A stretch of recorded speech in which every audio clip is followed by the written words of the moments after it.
Gara-gara uang 50 juta rupiah, seorang suami di Karawang, NS, luka parah di bagian kepala setelah dihantam gelas oleh istrinya, EH.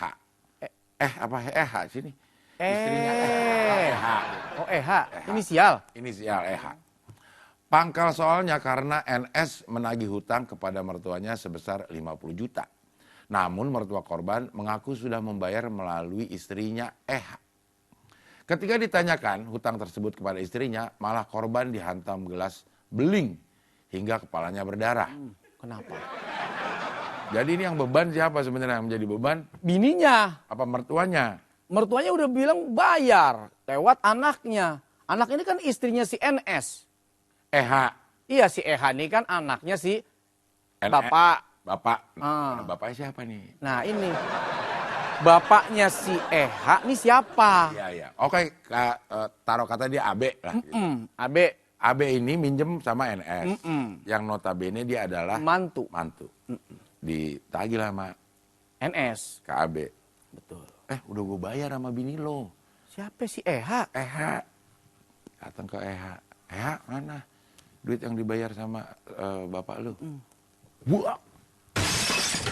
Tah langsung. Bukan cuma gelasnya, Kepalanya berdarah-darah. Gimana itu? Dari analisa. Iya. Kasus yang terjadi di Karawang. Iya. Bisa jadi EH tidak punya jawaban kamana eta Iisna. Ciisna. Oke. Eta uangna di mana? Di mana? Karena ditagih oleh suaminya sehingga bingung mau menjawab apa sementara bapaknya sudah bayar. Maka jawaban kepada suami yang bertanya adalah, tuh makan gelas. Karena sudah tidak punya jawaban sehingga jawabannya adalah emosi. Mungkin karena memang NS kerjanya kuda lumping. Karena suruh makan gelas. itu makanan buat lu ya. Iya, kuda lumping. Nah, berarti si istri ada curang. Kalau itu terjadi, ini analisa. Ya. Atau yang kedua, jangan-jangan Si NS. sang mertua AB sedang membohongi NS. mantunya si NS. Padahal belum bayar. Padahal belum bayar. Tapi kenapa istri si EH marah sama NS? Artinya si mertua bilang kalau mau nagih, lu tagih no sama anak gua. Kenapa dipukul? Kenapa akhirnya EH, MRH sama NS? Iya, karena si EH merasa tersinggung. Sebab itu utang bapak gua, kenapa lu tagih sama gua? Prang!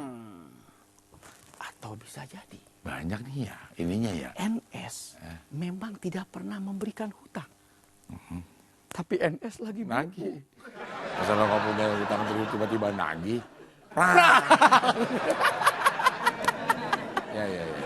Dari 3 orang ini berarti ada yang nggak beres. Betul. Dalam urusan hutang piutang udah. Ya. Ini sejauh mana sih sebenarnya nih? Kan hubungan mertua, tapi masih dianggap utang. Ya. Apakah itu memang pantas? Ya memang pantas. Benar-benar yang namanya orang hutang itu harus dibayar. Walaupun yang berhutang adalah mertua.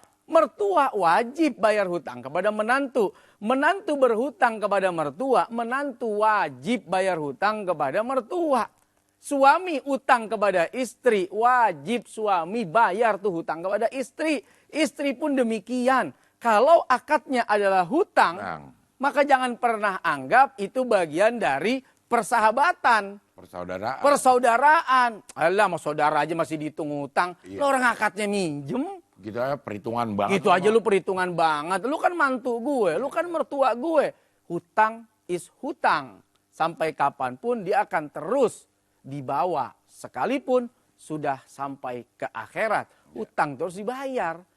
Di dunia ada emas udah. Ada uang. Ada perak. Tapi di akhirat tidak ada emas, tidak ada perak. Bahkan 1 dinar sekalipun. 1 dirham sekalipun. Mungkin 1 rupiah sekalipun, dia akan menjadi beban yang akan ditagih nanti di hadapan Allah Subhanahu wa Ta'ala dan ditukar dengan pahala. Gara-gara 1 rupiah pahala kita diambil dia. Di akhirat kita nggak bisa ngapa-ngapain ngumpulin pahala, yang ada malah buat bayarin hutang-hutang yang selama ini kita abaikan, yang kita anggap dalam mumpung lupa, dalam mumpung mantu. Masa sih mantu begitu sama mertua? Masa sih mertua begitu amat sama mantu? Meremehkan, mengecilkan perkara hutang, ini jadi bencana besar.